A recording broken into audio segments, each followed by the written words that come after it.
Hey, CEFC. So, if you're sad, God cares about that. I'm just going to be a little transparent with you because I get sad. Sometimes I think I even get sadder, maybe more than some people. I'm just kind of an emotional person, I guess. I also feel happiness, loneliness, joy, etc., all the whole gamut. But sadness doesn't take over, but it's there and it's real. And looking back at times I've been sad, I also would get embarrassed. I remember I played sports and, I wasn't exactly a jock, but you think of like the guys in the locker room, man, to find out, oh, Dan's sad, and like how do you get picked on, or there'd be just this lack of permission to feel sad. Maybe you're feeling sad right now. Maybe you're mourning change, mourning having to wait, just dealing with things, and maybe it's just making you sad. Well, I want you to know that God not only gives you permission, but He invites that feeling in you and wants you to share it with Him. And I want to point to it in two different spots. One is in Revelation 21:4. This is kind of looking forward to the day that it says in verse 4, He will wipe away every tear from their eyes, and death shall be no more. Neither shall there be mourning, nor crying, nor pain any more, for the former things had passed away.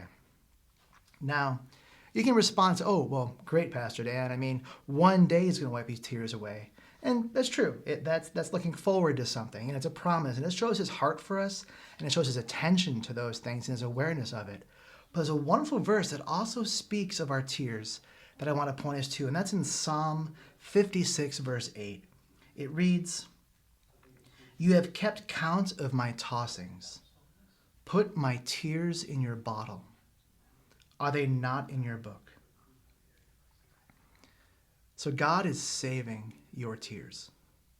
Now, I know it's a psalm and it might just be imagery. He may not have, you know, millions and millions of bottles of our tears, but either way, but He could, He's God.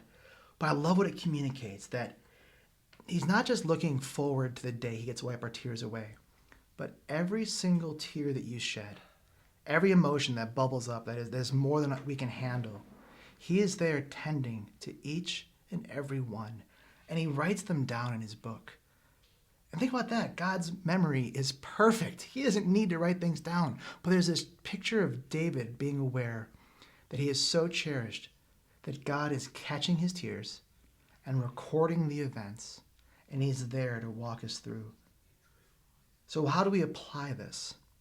Well, I'd say if you're sad, and maybe you're hiding, blocking, shifting that emotion, you're covering it over with something, you're trying to dodge that, not giving yourself permission to feel the way that you in fact feel. God is giving us permission, an invitation to feel the depths of this life, its joys and its sorrows. And know that He saves those tears. He's with you, He's for you. And as you weep, I honestly think that there's some connection to when we say things are bottled up inside, He wants you to unbottle them to Him, and He will bottle them for you because He can carry it. He is strong enough. He can endure whatever we are going through because He endured death on the cross for us as Christ. So if you're feeling sad, if you are dealing with loss, if you're dealing with feelings you're not even quite sure where they're coming from, I would say let them out, but give them to God your Father. Give them to Jesus. He'll bottle them up, He'll save them, and we can look forward to the day that He's going to wipe every tear away. So however you're feeling today, hang in there. God bless. He's for you, and He loves you so, so very much. Bye-bye.